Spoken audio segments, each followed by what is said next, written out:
Yeah,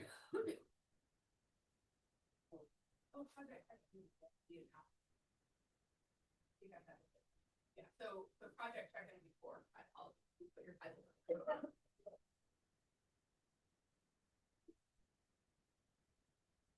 Lights on or off? I think on maybe. Do you have a preference? Okay. Yeah. I like on. Yeah, on's good. You just said. Yeah. Decide how many people you want to Want to actually hear. be lecturing to.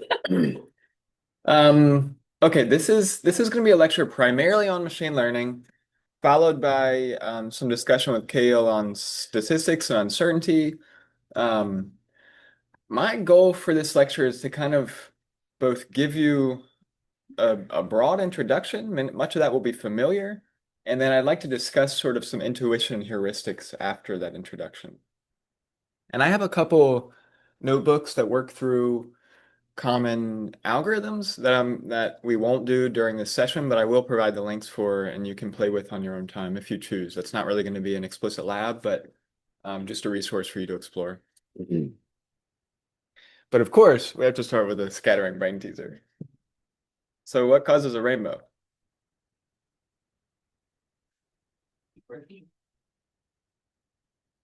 Diffraction? Can I get another guess? Okay, so we'll call it refraction, but what does that do for us? I like the water part.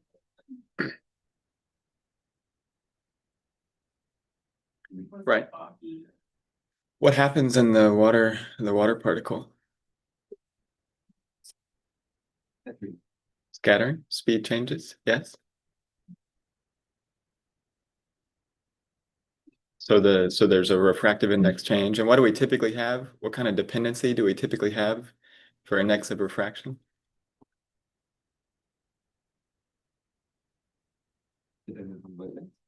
Exactly, some kind of spectral dependency. So the light's refracted a tiny bit differently. Do you know what angle do you see rainbows in relative to the sun?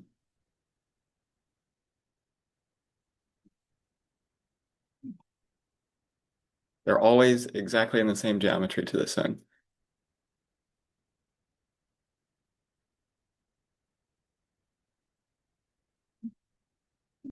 If you're looking at a rainbow, is the sun in front of you, to the side, or behind you? No, that's behind. Yes, directly behind you, typically. Pretty much always.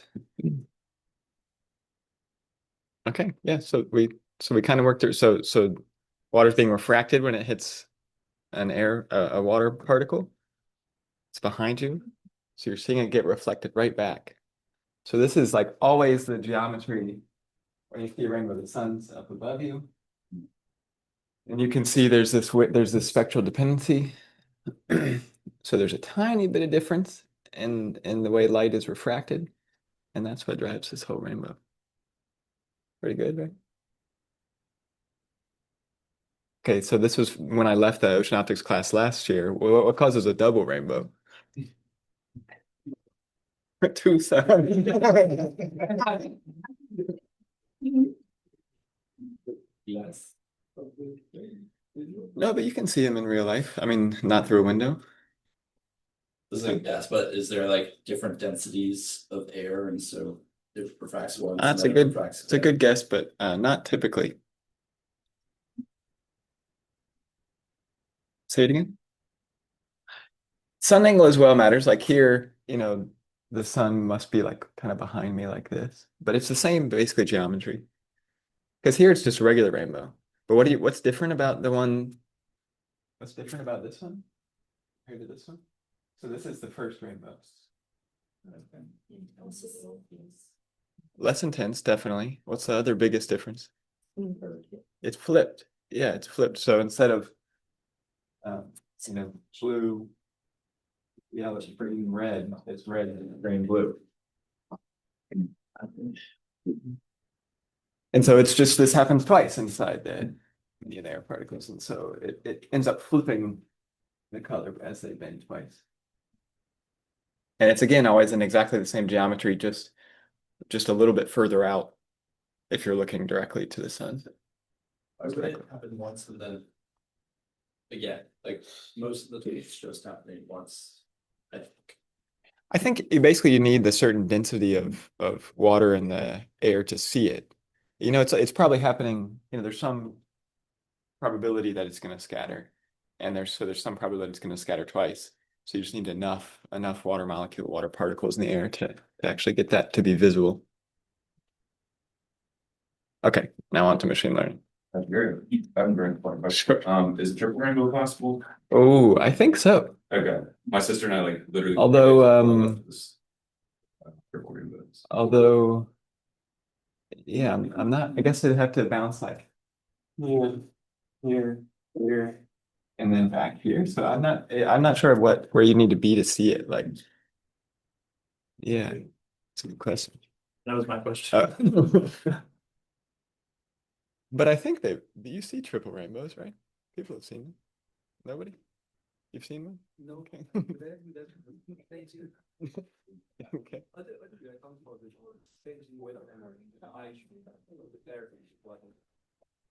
Ah, the change in wavelength Yes. or the change in refractive index?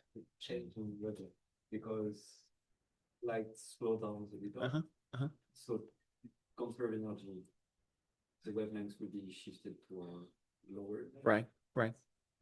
That changed the spectrum, right? Everything gets shifted. I mean, so we typically just always say, you know, wavelength in a vacuum. Yeah. Like that's like, but because they're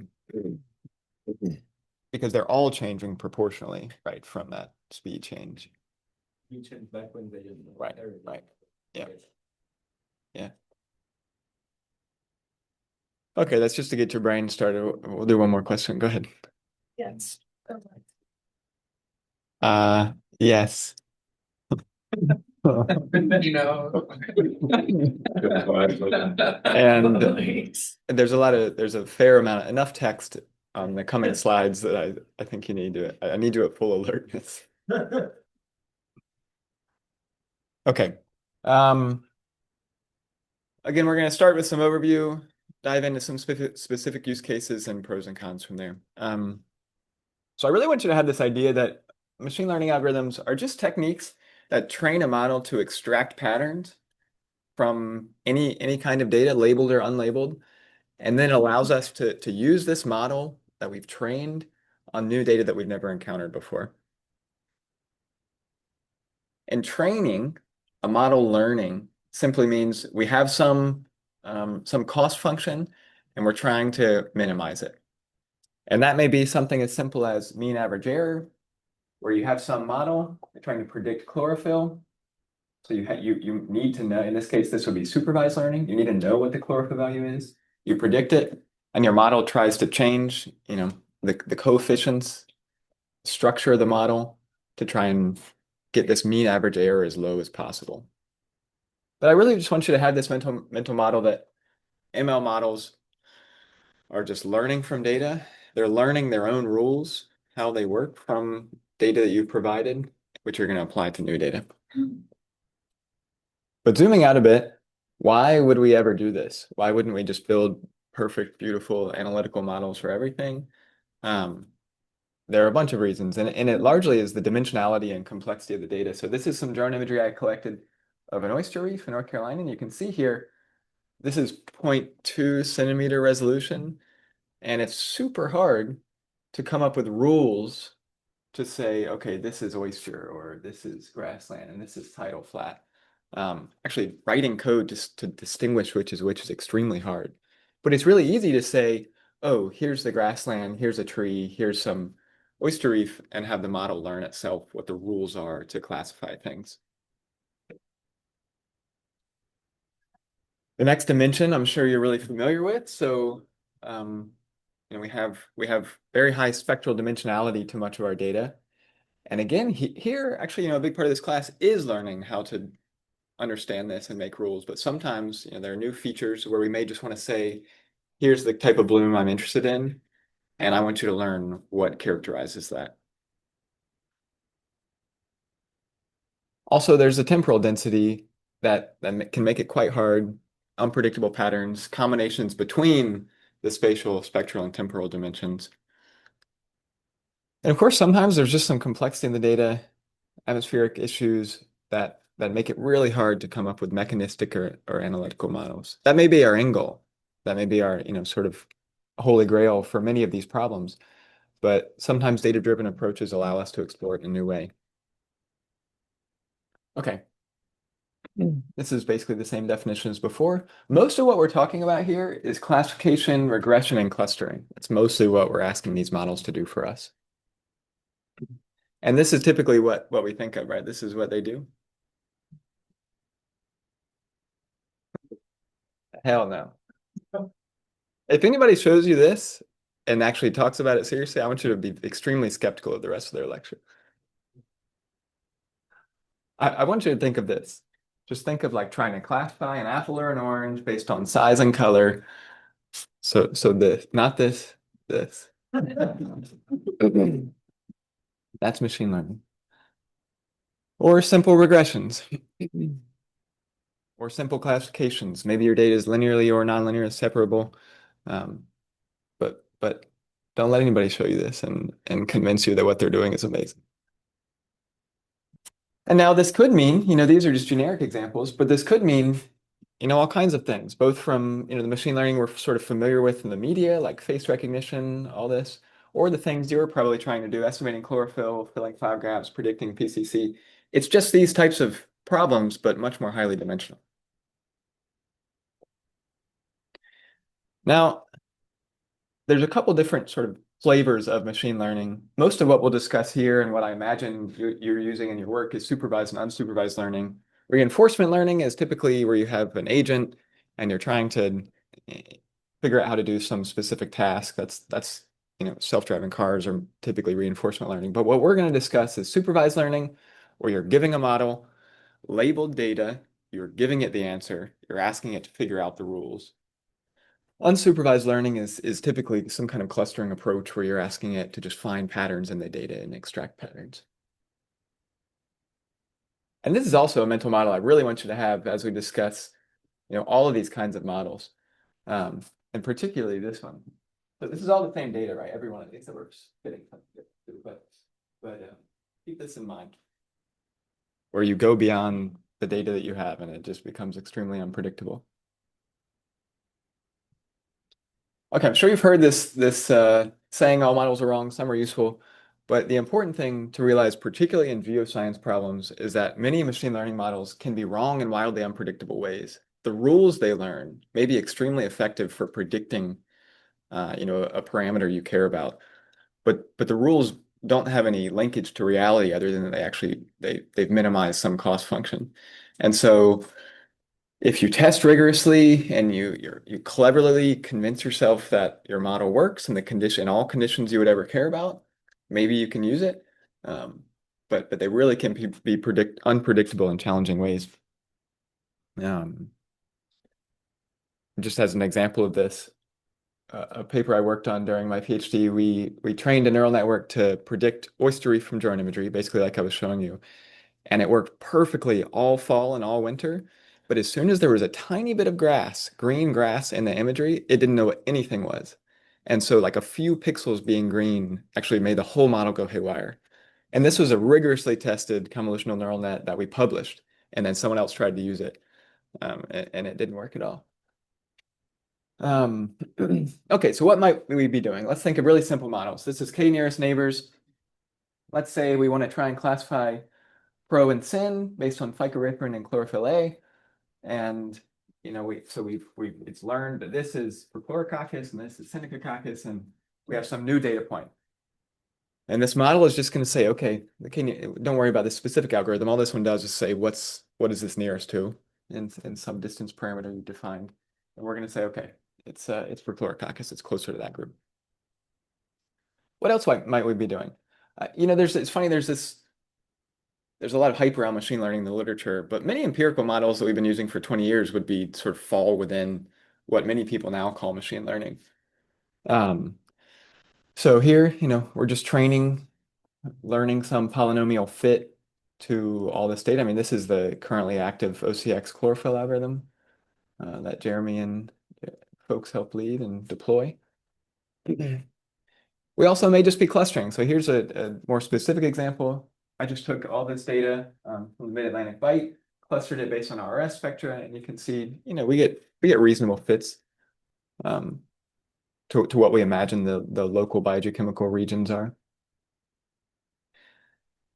And I'll talk a bit more about interpolation in just a minute as a heuristic, but some of these tools are extremely powerful interpolators. And so what's happened here, this is original SST data. This is measured. Here's data that's been artificially masked out, so basically simulating clouds. And then this is what the model was able to predict just having seen this. So you can see actually most of the pattern, and so the model was trained on thousands and thousands of images of SST, and it was able to fill in those gaps extremely well. But if you look at the residuals here, actually you can see a lot of time-scale features are not quite perfect. So go ahead. But each square in your masked one is like there's several pixels there, right? Just from looking at it. Right. Yeah, these are not. Yeah, you can see the pixels are there's probably 10 pixels per square. Right. And so, I mean, you can just see from this, it's a fairly powerful interpolator, but it's relying on all the SST it's ever seen to kind of guess what was missing. And so that may or may not be okay for you. Another powerful approach that you can use machine learning for is outlier detection. So if you have, 1,000 spectra that you've collected, maybe you could use QUIP to analyze them, which we've discussed. You could also use some of these data-driven outlier detection approaches, which can be really, really helpful. But they are the specific sort of outlier detection approach you use is extremely sensitive to the normalization of the data, the actual structure, the internal sort of in-dimensional structure of the data. As you can see here, just how differently some of these algorithms work on, and this is just two-dimensional data. But I think the thing to keep in mind for most of this is almost all the plots you'll see. I mean, the ones that I'm showing are two-dimensional like this, but like the data we're working with is, PACE data is 180 dimensional. So you need to think of where it can really go haywire in those cases. Oh yeah, this is just doing some actual spectral outlier detection. Okay, I'm going to talk for a minute about deep learning, and then we're going to dive into some bigger heuristics. So I wanted to include this plot and really kind of with this addition here, just because there is so much people are calling everything AI. And in some ways, AI is sort of the bigger field that machine learning is a subfield of, and deep learning is a subfield of that. Computer vision is sort of actually where a lot of these techniques took off, but that's a different field that just overlaps. So I kind of want you to think of AI as like trying to get a computer to do anything that a human can do. But do beware a little bit, like a lot of stats papers that are just kind of doing basic stats are calling it AI. And so there's a little confusion there. Machine learning is this specific approach I'm discussing where you're trying to get the model to learn rules from the data in this very specific way. And deep learning is just that exact same thing, but using neural networks. So people use them interchangeably. Deep learning means using a neural network to do some task. Okay, in this I've kind of said ready, but I just want you to have this model in mind. Classical programming, sort of what people used to try. So people used to try to solve AI, what was called like expert guided models, where you would write thousands and thousands of rules and try to get a model to do something, whether it was like a robot to walk or a computer vision model to identify a face, they would write thousands of rules. But basically, once we got fast enough computers, we were just able to do this. We were able to give it the data, give it the answers, it decides the rules. And so what might that look like? Well, here you can see I've changed the labels on our apples and oranges, and I'm just going to give this model NDVI, so the normalized different vegetation index, basically the ratio of red to near infrared. And I'm just giving it, the value of reflectance at 550. And in the classic way, we could say, okay, anything above an NDVI of 0.5, we're just going to call it plant. But instead, in the machine learning paradigm, you just give it NDVI, and you give it pixels that are plants and that are not plants, and it just learns those patterns. It learns, here you would expect it to learn that actually the reflectance value doesn't really matter. Sand's bright and plants can be bright in the green. But NDVI is sort of the feature that matters. And I think we already discussed this, but if you're not familiar, NDVI, basically plants actually reflect mostly near infrared light. They absorb a ton of red. So the ratio of the two is really indicative of terrestrial vegetation. And this is all the stuff that you might see, you might have played with, random forest models, support vector machines, k-nearest neighbors, spectral Ingram mapper, XGBoost, all that kind of classic machine learning tools. But so where does deep learning fit into this? Let's say you have a bunch of pixels that have different spectra. And in the machine learning paradigm, so the top now, you're going to give it this feature, NDVI, which is something you've decided this ratio is useful for the model to differentiate what's going on. But in the deep learning paradigm, we're just going to give it the raw spectra and let it do that. It's people classically call this feature engineering. We're going to let the model do all the feature extraction engineering itself. And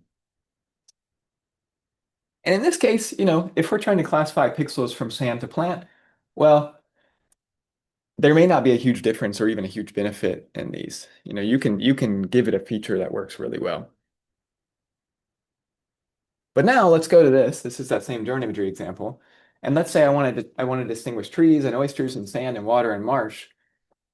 Well, what would you give it? Like what do you tell the model, hey, this is a useful feature to distinguish, brown mud flats from brown oyster reef? Can anybody think of anything? What's that? You want to draw polygons around this feature? No? Sure. Well, okay, you're talking about around spatial features. Yes, that's how you'd label the training data. Yes, absolutely. But I mean, what in the machine learning approach, what data feature would you give it? Maybe spectral range, but let's say they're both the same brownish, grayish, which they are. The oyster has more like texture, like shadowing. And... Yeah, texture is a really good one, and it probably does help. Yeah. So you could do some sort of spatial heterogeneity, filter. But the mudflat has pox in it and stuff, it probably has some. And then distinguishing that from near water. So you can imagine you could probably do this fairly well, especially in this case. It's not extremely complex. But instead, the deep learning approach is just to give it the imagery and let it discover all those important features itself. And we would do that, as Raphael was hinting at, by drawing polygons around tons of examples, telling it what those are. Draw a polygon around a tree, say this is a tree. Draw a polygon around a oyster reef and sand flat and distinguish, and let it learn those patterns. Sure. I'm confused. Okay. In the figure, it looks like that's someone doing feature extraction and then the model is learning. In the machine learning, this person is doing the feature extraction and then learning. Here, it's all being done by the model. But you just said that you would give it the training data for the deep learning. So is that not? I think I think it's because so when you draw a polygon around something, that's a training sample. That's not a feature. A feature is a parameter in the data that the model is using to make predictions. Don't think of spatial features. This is a specific terminology. It's confusing. I found it. Yeah.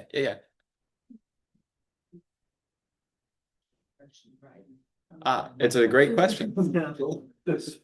And actually, there's a lot of research that's gone into trying to understand linkages between the features it's extracting, whether they make sense. I mean, often we find they don't make sense, but if they're robust in your validation and testing framework, maybe you grow to trust them.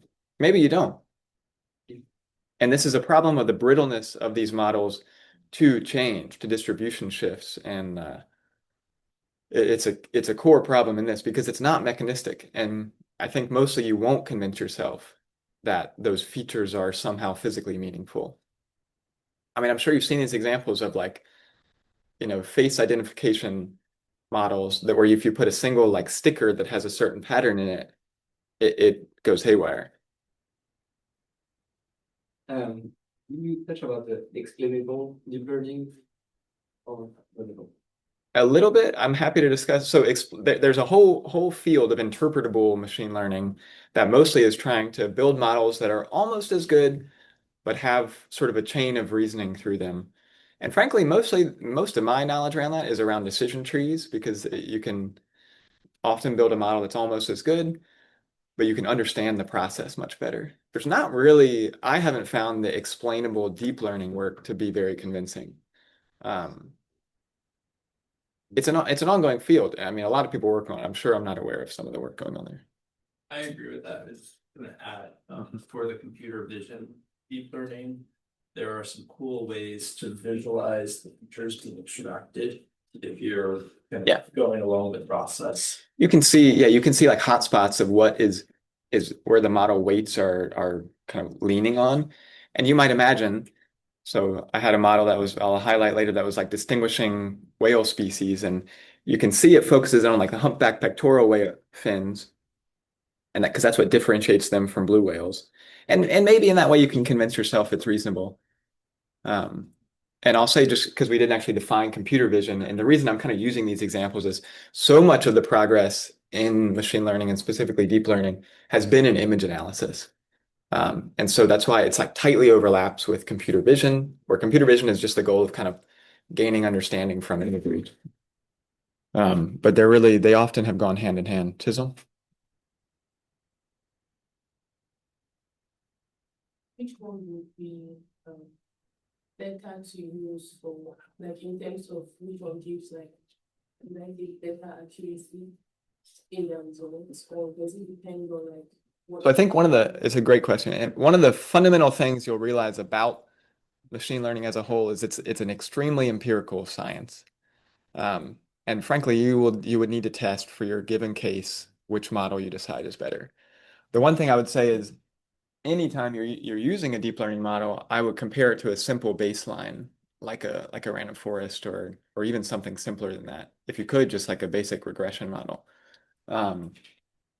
Because I'll discuss this a bit further on, but if you're like 1 or 2% better with this giant, huge deep learning model that has all the issues that comes with, if you're a few percent better than maybe a really simple model that you understand well, you need to decide what is actually better. Often you may want to go with a simpler model where you know when it's out of its bounds and you understand what's influencing it.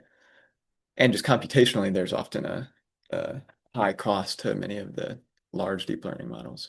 But if you're getting, if it's way better and it's impossible almost to do something, maybe you do lean on this.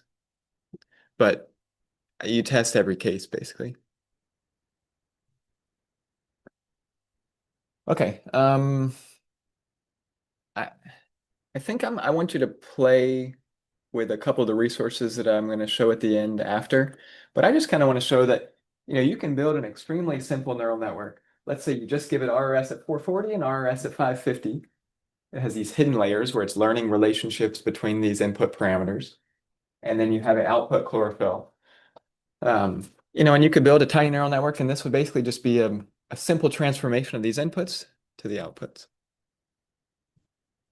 In this case, you would need to, give it lots of labeled examples of chlorophyll. So you're giving it the answers and it's learning what this mapping is. And basically in all of these models, you can think of them as just some transformation of the input data to the output data. And the benefit of neural networks in particular is they can fit really complex nonlinear transformations. You could also give it SST and Dayavir, see if that works. But often, these models will fit, like they'll often be pretty good at predicting. So, but you still have to be intelligent about what you ask of it. Okay, so how do they actually do this learning? Here I'm showing a simple linear regression model using mean average error. It's trying to fit this, and you can see it's walking down this is the cost function space. It's starting up here, and it's just slowly moving down to minimize this cost function. This is the simplest example I could make, but what you need to understand is typical like problems that you're asking it. This would be like some n-dimensional space, hundreds or thousands of dimensions, and it's not going to be beautiful and flat with some global minima. It's going to be, I mean, this is even a gross simplification, but there's going to be lots of local minima. It's going to try and walk down this. We're not really going to talk about gradient descent and how it does move down this space, but just understand that your model, especially if you're trying to do some complex transformation, is playing in this, hyperspace that's kind of hard to envision and hard to understand when it might not be working well. Okay, so sort of in summary here,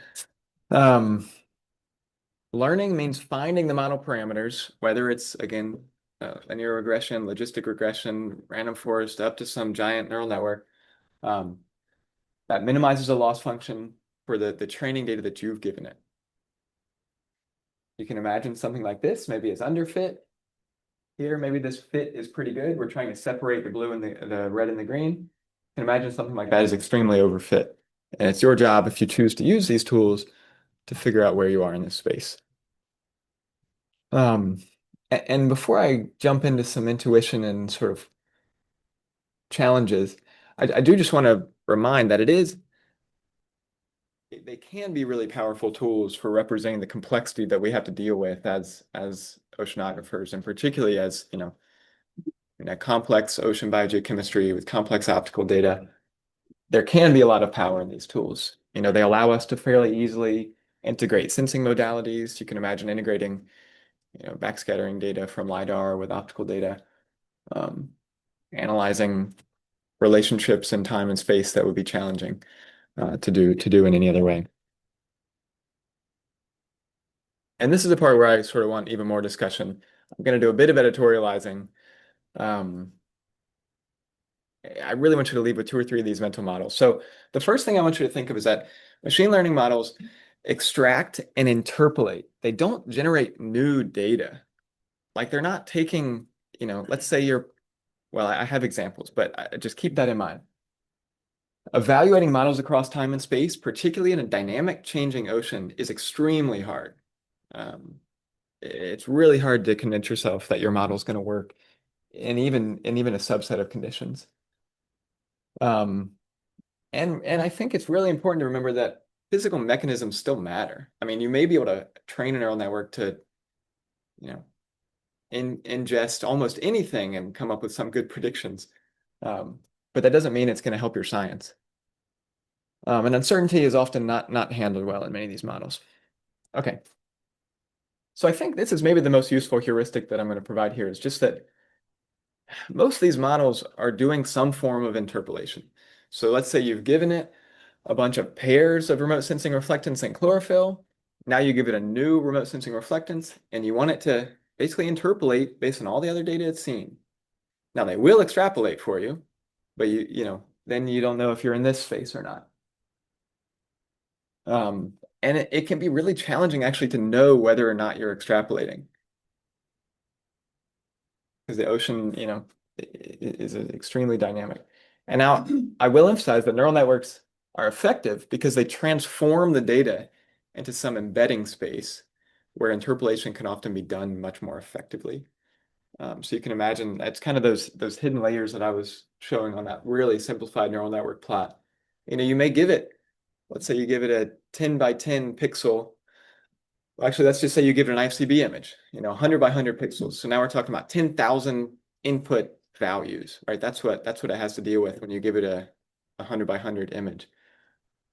And it's going to try to find some embedding space in there that may have, only a couple hundred values. And that's the space where it's trying to do this interpolation. I have some models for you all to play with after that may make this a little bit more intuitive. But just rehashing these same examples, here we're just interpolating, right? We're kind of finding, given, this X and Y, the closest we've been to another example. Here we're explicitly interpolating. And even with this example, you can kind of imagine, we're trying to use this fit we've derived to interpolate given new RRSs. Does this make sense? And so, there's a lot out there in literature that's kind of, a lot of it's hype. There's a little misunderstanding, I think, about what these models are doing. And, you're not generating new data. the model, all the training data has may allow it to have strong priors, strong assumptions about, that that's combined with the input data, that allow it to almost seem like it's generating, new data out of thin air. But the assumption here is that all of the variations that are in here are actually explained by this. I mean, that's the assumption you're making when you say that, when you say this works. And it may work totally well enough for questions that you have. But that's the assumption that's baked into this. Okay, this really goes hand in hand with that same point. And this is that, they're not extracting new data that isn't contained within there. And I just kind of want to highlight this just as a specific example. If we're trying to predict, there's some cool work in super resolution across spectral dimensions. But if we try to do this sort of super resolution, if you're not familiar with that, that's like, your phone actually does this. I think that picture of the moon that y'all showed, this is exactly what it was doing. And so it looks amazing, right? And the moon's not really changing. So in that case, maybe it's fine. Everybody see this image on the group chat, I assume. And it makes really nice graphics, but when you do this, you're saying that, okay, everything in the upscale data can basically be predicted by the lower resolution data. And implicitly that actually that upscale data has no new information necessarily. You can imagine you try to predict a band that's missing from your data based on a model that's learned what that band looks like. And that may actually be necessary for you to use some model, for you to use something that needs that input. But you're introducing a lot of uncertainty by doing that. And I think the point that I want to drive home here is that in the case of ocean color, you really need to assess if the information of interest is contained within the data, within RRS, for example, before we build some kind of giant. It takes a lot of time to build these models and convince yourself that they're robust. And so it's worth understanding if that information is even there, but before we try to really like squeeze it out, with a complex model. And for me, this drives home the point that, okay, maybe we need to move beyond some per pixel approaches and include spatial and temporal patterns. That's like bringing new dimensionality to the data and combining with other modalities. Okay, on this one, this is the next point, is that it is really challenging. They're really good guides to do this. I'm saying it's challenging, but there are formulas you can follow almost to do this robustly, but it is hard. So here our fit is looking great. Maybe we've moved down this space. Here we're fitting a model that's maybe slightly too highly dimensional to just temperature and day of year. And you can see there's a little bit of spread at the end there. And if we let the model just learn it, it's kind of going haywire at the end. Now imagine this in 100 dimensions, and you can see where there may be ways that the model fits in unpredictable manners. Go ahead. Just going back a little to super resolution. Mm-hmm. Cases, that's 1,000. 1,000 meters per side, but people use super resolution, especially for things like Landsat Sentinel-2. And I don't have a good sense on how people feel about trying to use the spectral information from a super resolved image. So you're saying, I mean, this is the common where like you're putting Landsat together with PACE to try and get a Landsat resolution PACE data. Yeah. So it's exactly the same promise and issues where maybe you can do that, but you're trusting, that those two data streams together actually contain the information to do that. And, they do contain the spatial resolution on the Landsat scale, but, you're making big assumptions and your model is relying on all the data it's seen previously, which makes that challenging to trust, I think. But also interesting, if you can convince yourself. Speaking of resolution, if you're training a model and you're synthesizing data from all these different spatial and temporal resolutions, would your model be a more effective predictor if you like resample into a common spatial temporal scale, or is it able to resolve those differences on its own? Like, is it It's worth going to be interfacing that? specific. Yeah, but again, it's going to be empirical. Like exactly. I mean, typically you would want it all on the same grid, or a lot of the models won't train happily without Okay. the data all in a matrix, a single matrix. Kayla and others, feel free to chip in with any thoughts as well. But I mean, like a convolutional neural network that you may want to use that for requires that the data is all at the same scale. Okay, and the point here is not to actually say that this is not doable. The point is to say, there are specific evaluation frameworks that you just need to use to do this robustly. And typically this would be something like a train validation test framework where you train your model on a subset of the data. You actually validate it, meaning like you tune it, you have some other subset of your data that's labeled where you're saying, okay, I'm tinkering. I'm tuning this model, changing how it's structured, maybe how many parameters it has. And then finally, you have another test data set that the model's never seen in your whole process, and that's what you evaluate it on. But as you can imagine, because of autocorrelation in all of our data, it's pretty hard to do this in a way where you can convince yourself it's never seen any of the test data before. I've already emphasized this. And part of the reason that this is challenging is just because distribution shifts often happen in the ocean, seasonally and annually and even weekly. We have major distribution shifts in our data where, the distribution of many parameters is changing. And these models are really brittle to that. All the assumptions that they learn when they train is based on the distribution of the training data.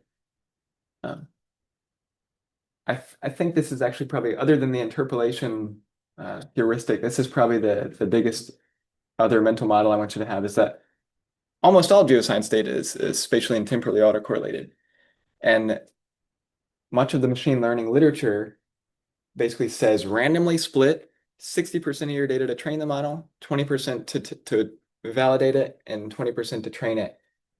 And given the autocorrelation in our data sets, that basically invalidates this whole model. But many people are doing this to publish, and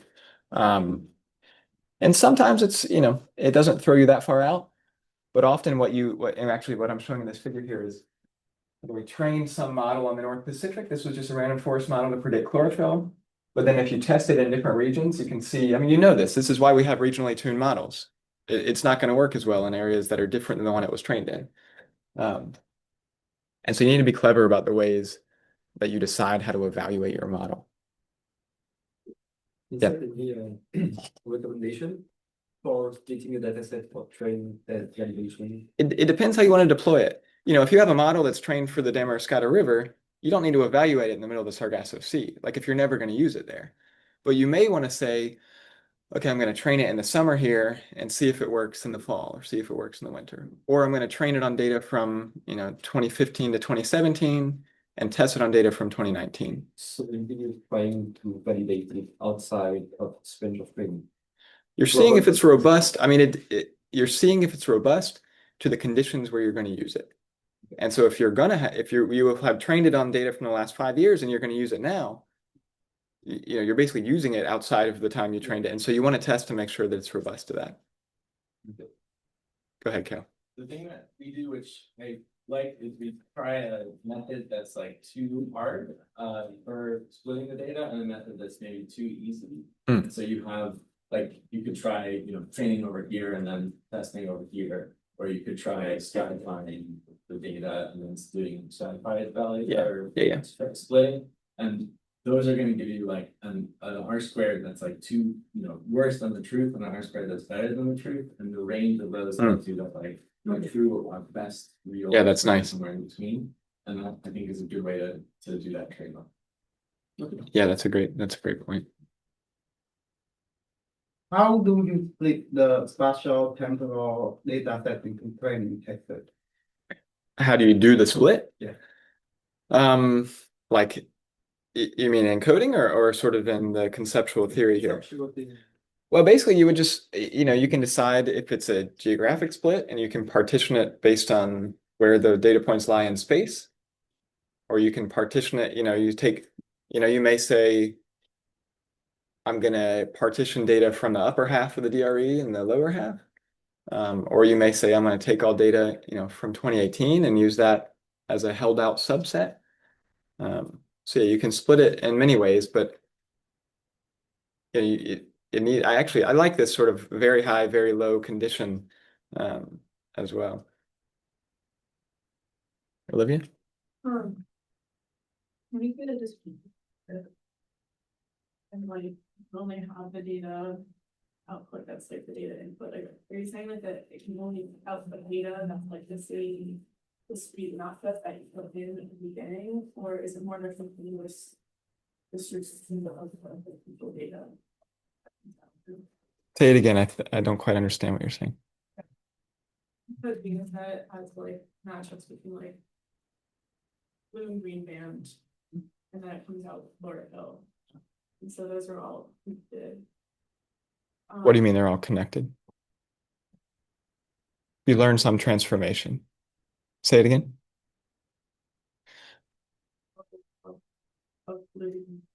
I wouldn't think of it as a dictionary. I would think of it as it's learning general relationships between them.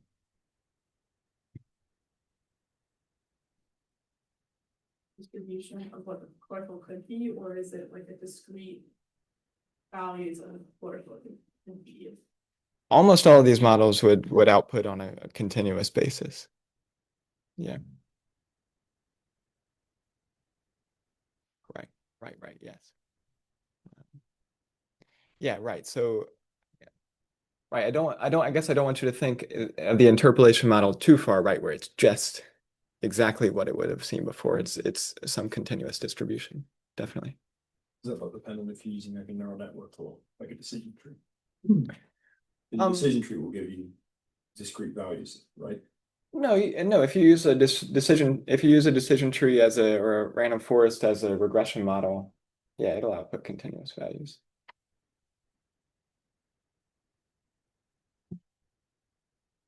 Okay, getting towards the end. The other thing I want you to always keep in mind, especially if you're really playing with this, I think it's easy to get lost in the sort of engineering of model building. But at least this is my opinion, but hypotheses and physical mechanisms are often quite important, even when you're deep in the sauce of machine learning. Just because you can build these amazing relationships doesn't mean you should disregard everything you know about the system that you often understand quite well. Wind speed and chlorophyll concentration are actually strongly correlated in the Atlantic, but that might not mean you want to build a model to predict chlorophyll from wind speed. Generally, we actually aim to understand our system. But understanding that correlation, and you could build a model to see if you can predict it, just to understand how well they might work. But that may not be how you want to do your predictions, because there are going to be a lot of outliers there. Yeah. Okay. The last thing I want to say is it can be hard to propagate uncertainty through some of these models analytically. And it's rarely done. Some models do output distributions or, estimated uncertainty, but often that's like the uncertainty the model has learned, not necessarily some analytical propagation of uncertainty. And so I just want to remind you that Monte Carlo is always an option. You can perturb your inputs given your expected distribution, and you can see how they vary. This is, I think, the second to last that this is a figure I made basically showing we're training a linear regression model, a random forest model, and a small neural network to predict chlorophyll just based on RRS. This is from the NOMAD data set, just the NASA NOMAD data set. And if you look here, it's hard to read through all this text, but the best R squared is on the random forest, and it looks a fair amount better just in this one run. But if I just randomly shuffle my training data that I use, we actually get these large distributions of root mean squared error. And these models are almost indistinguishable. And so this is rarely done, but this is strong best practices within the machine learning research community to actually shuffle across many random seeds your training, validation, and test data. And so here, yeah, this is, these distributions are quite wide. So if you do this once, you may get a random forest model, just this iteration that has extremely low RMSE. You may get, one of these that looks extremely high, and you might say, oh, this is by far the best model. When in reality, there's a lot of uncertainty and variability just coming from how you've split your data. Go ahead, Tom. Are you still testing on the same test data Yeah, set? so in this one, actually, I was shuffling everything. Everything. Yeah.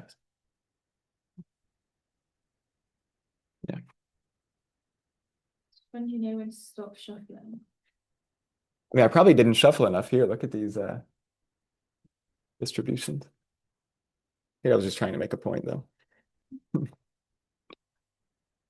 Okay, the last sort of, I think, intuition I want you to have is just often what we care about in the ocean are anomalies. Often we care about the bloom we've never seen, or the some new condition that has never been in our region. And because these are interpolators, we'll almost always fail to detect novel and significant events.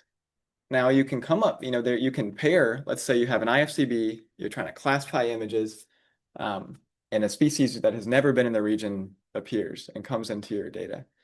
You would never get that correct. But if you pair it with some anomaly sort of approach, which you have a wide range of anomaly detection tools, maybe the pair does well. So you can use this prediction model, but you say, okay, if I have some threshold of some anomaly, I'm going to use that to say, to inspect manually, see what's going on. So with those caveats, I do want to say that the ability to represent nonlinear relationships is powerful. And it likely will be a tool that you might have to lean on at some point. And there are lots of unexplored avenues of machine learning that I think sort of fall beyond the current hype cycle. And one that I just think there almost is nothing better is image analysis. So if you want to classify IFCB images, it would be extremely hard to come up with a set of rules to determine exactly what this is. But many of the models work pretty well to do this. If you're willing to lean on that and you've convinced yourself it works, you can come up with some beautiful time series of phytoplankton type across time. Just don't forget that long fat tail of phytoplankton you've never heard of. And many times this is the mixture density network that Nima Palawan's group used. This is a paper by Vernon Smith. Sometimes if you've constrained where you're going to apply it and you've done rigorous testing, you can come up with better fits, that allow you to understand your area better than any other approach. I just had to throw this in because this was we can identify whales from drones if you want. And actually we scaled this up and we were able to identify whales from space.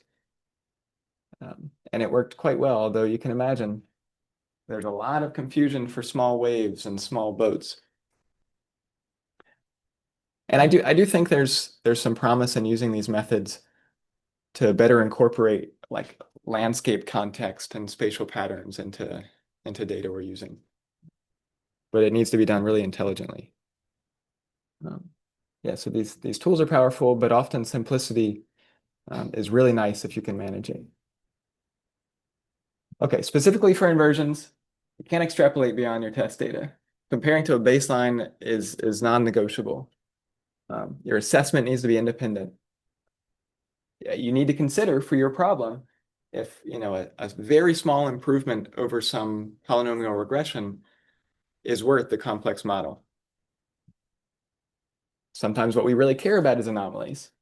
And I think the other lesson I want folks to keep in mind is consider what you want to learn from this model that's trying to learn.